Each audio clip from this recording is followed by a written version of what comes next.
Assalamualaikum warahmatullahi wabarakatuh. Saya Hendra Asria Rahab dari Fakultas Agama Islam, Prodi Pendidikan Agama Islam. Di sini saya akan menjelaskan ada 3 model pembelajaran. Yang pertama, problem based learning. Yang kedua, ada project based learning.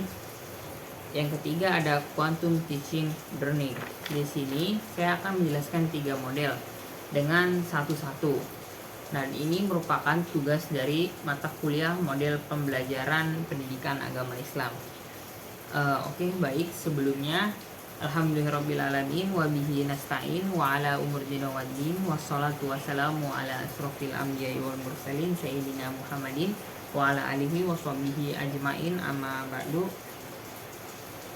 Semoga kita semua dirahmati oleh Allah Subhanahu wa taala serta dipanjatkan puji syukurnya atas kehadiran Allah Subhanahu wa taala, dan tak lupa shalawat beratakan salam kepada Nabi besar kita Muhammad Shallallahu alaihi wasallam.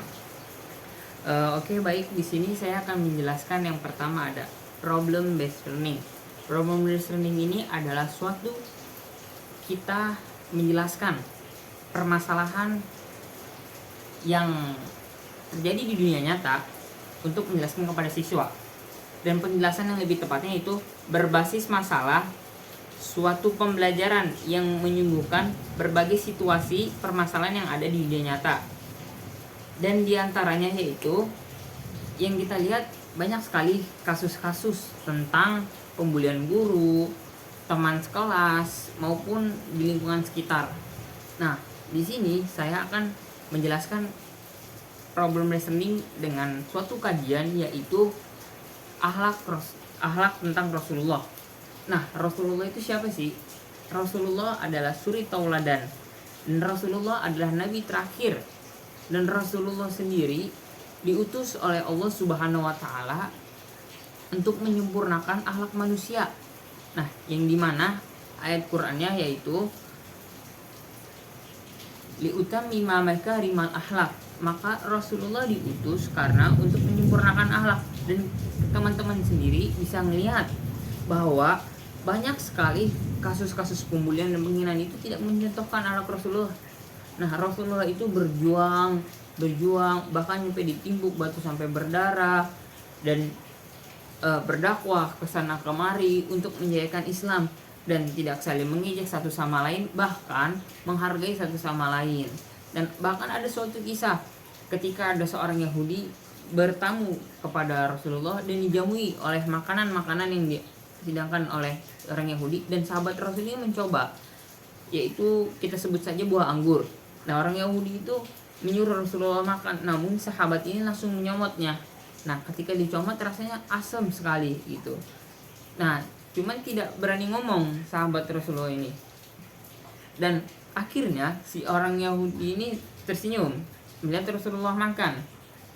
Ketika sahabat Rasul sudah makan, baru Rasulullah makan. Nah, bahkan Rasulullah senyum-senyum, merasa sangat nikmat. Nah, tidak lama dari itu orang Yahudi ini pergi, dan langsung Rasulullah berkata, sahabat Rasulullah berkata, "Wahai Rasulullah, apakah anggur itu manis?" "Sebenarnya tidak, tapi aku ingin menghargainya." Dan itulah salah satu contoh akhlak yang harus kita patuhi oleh Rasulullah Shallallahu alaihi wasallam sendiri.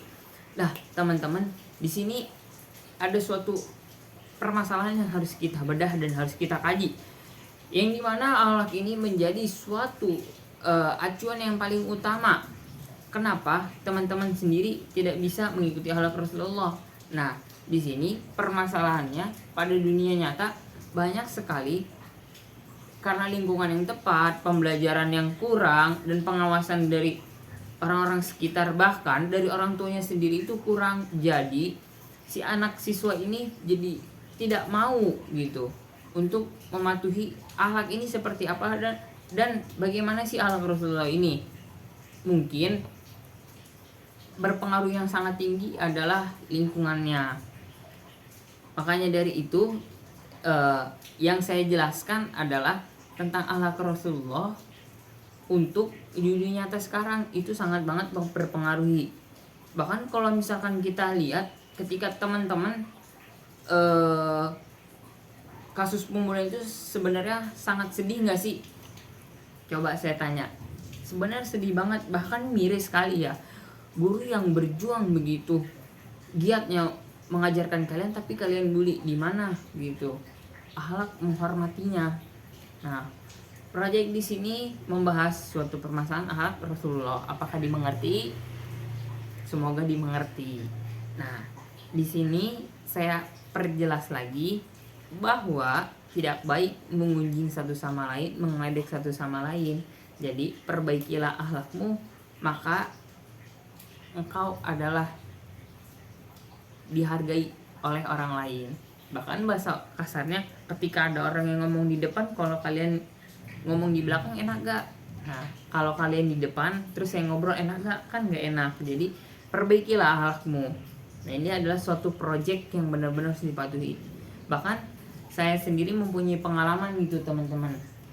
Di sini saya pernah mondok 6 tahun dan saya melihat anak SMA, dan saya pas melihat anak SMA salim tuh cuman kayak gini salimnya. Bahkan kalau di pondok saya diajarkan dia salim sampai nunduk sekali, sampai benar-benar takzimnya kepada si guru ini loh gitu. Ketika akhlak seperti itu bagus gak sih? Nah, itu kembali lagi di mana lingkungannya. Karena saya sendiri lingkungannya pesantren, jadi ya hal yang itu menjadi hal yang rumlah, hal-hal yang biasa saja gitu di pondok pesantren. Bahkan kalau misalnya kita terapkan di luar, dan bahkan aneh sekali gitu, yang bukan begitu nggak sih teman-teman? Nah, jadi kita sesuai dengan tempatnya saja gitu. Itu hanya project based learning, problem listening yang menjadi acuan kita sekarang gitu. Jadi permasalahan ini loh yang bisa kita hadapi sekarang, dan masa-masa yang tadi tentang pembulian guru dan lain sebagainya itu kalian lihat lagi gimana sih akhlak Rasulullah itu. Oke, mungkin sampai sini paham tentang problem based learning. Dan yang kedua, selanjutnya apa sih yang tadi udah saya sebutin, yaitu project based learning. Nah, yang tadi itu problem itu membahas suatu permasalahan yang dimana terkait dengan dunia nyata, udah ngerti kan? Nah, abis itu project. Oh, tadi itu yang belum ngerti ya? Oh ya, jadi problem intinya tadi ada suatu kasus, yaitu tentang akhlak anak seorang murid mencela si guru, bahkan kalau enggak temannya yang dibully. Kan belum lama tuh yang viral banget, si anak ini membuli temannya sendiri sampai dipukul sampai habis tuh mukanya, dan bahkan alhamdulillah anaknya itu udah diusut sampai kepolisian. Nah, itu ya, jadi suatu permasalahan yang dibawa ke dunia nyata untuk sebagai pembelajaran saja, tapi jangan dicontohkan. Nah, selanjutnya yang tadi saya bilang ada project based learning. Nah, project based learning adalah pembelajaran yang menekankan partisipasi aksi seseorang.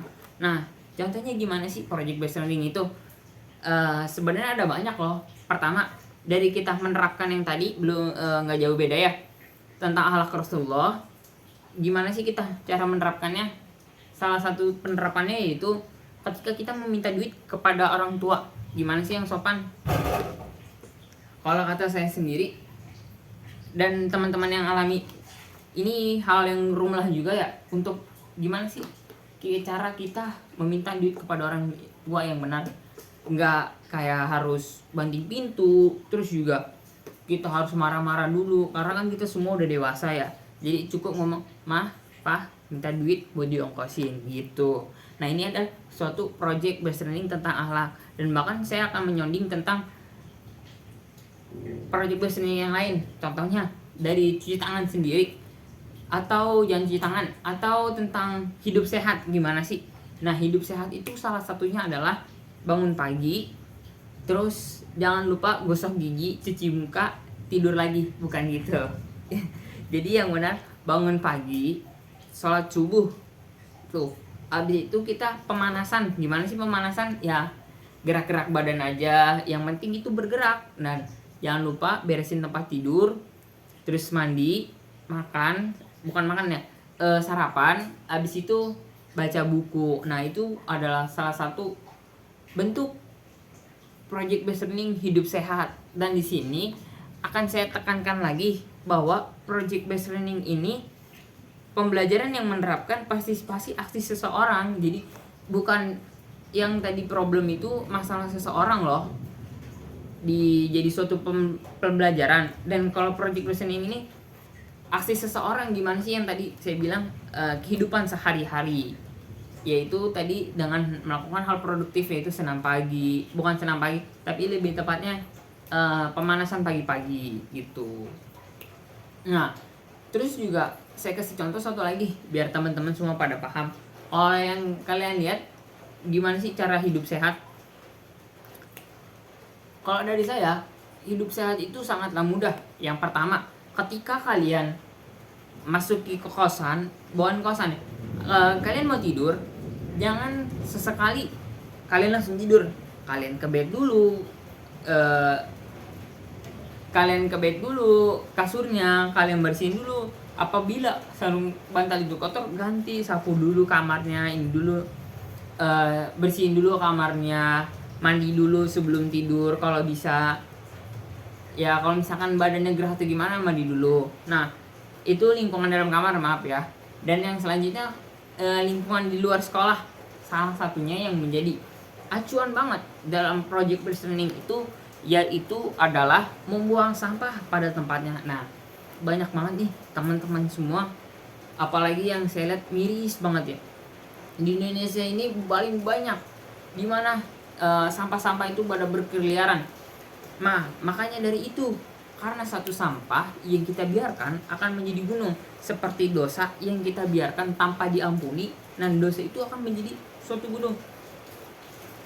Ketika hal kecil yang disepelekan itu akan menjadi hal besar, dan pada sebaliknya hal besar ketika diampuni akan menjadi hal kecil gitu. Jadi kalian jangan pernah meremehkan hal kecil, karena kita aja jatuh bisa karena hal kecil loh.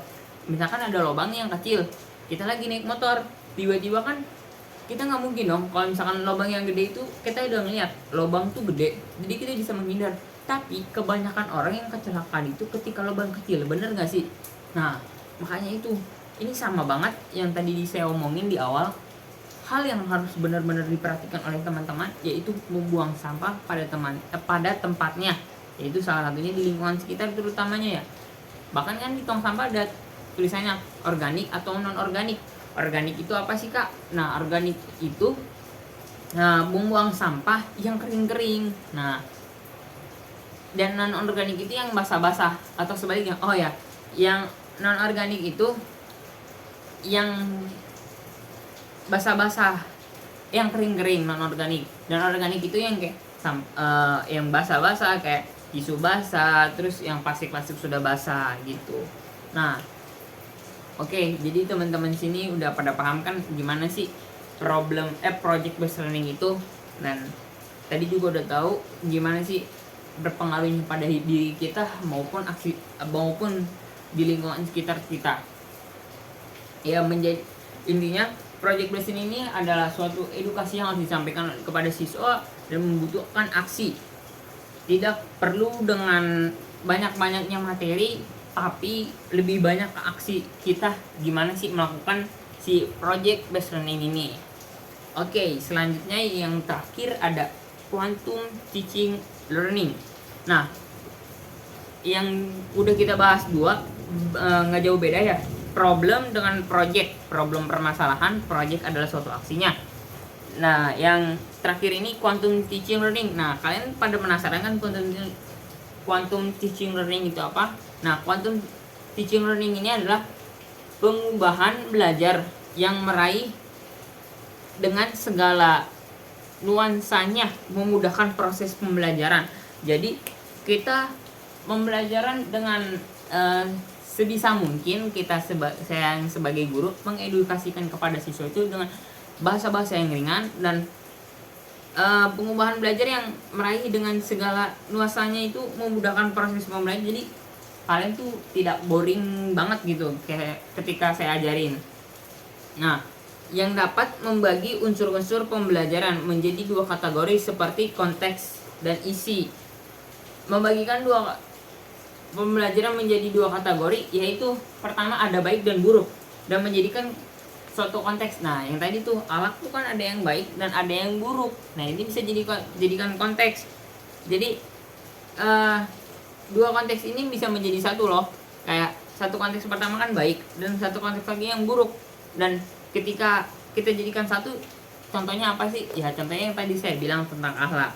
Dan quantum teaching learning ini yang harus benar-benar dipahami, pertama tumbuhkan. Nah, tumbuhkan itu adalah rasa di mana kita harus benar-benar memahami dari diri kita sendiri apa itu baik dan apa itu buruk. Dan kedua yaitu alami. Nah, akhlak yang benar yang tadi dijelaskan yang pertama di problem based learning itu alami, kayak oh akhlak yang baik gini loh dan akhlak yang buruk kayak gini loh. Jadi tidak semena-menanya kita langsung ngomong oh ini salah gitu. Dan terakhir ada namai demonstrasikan, ulangi, dan rayakan. Nah, mungkin itu aja yang saya jelaskan di quantum teaching, dan saya perjelas lagi di materi kali ini. Saya ngebahas tentang problem based learning, project based learning, quantum teaching learning. Nah, mungkin video yang saya buat ini bisa bermanfaat dan mengedukasi kalian semua tentang 3 model pembelajaran ini. Mungkin cukup sekian. Wassalamualaikum warahmatullahi wabarakatuh. Apabila ada kesalahan mohon dimaafkan karena saya sendiri masih belajar. Cukup sekian dan terima kasih.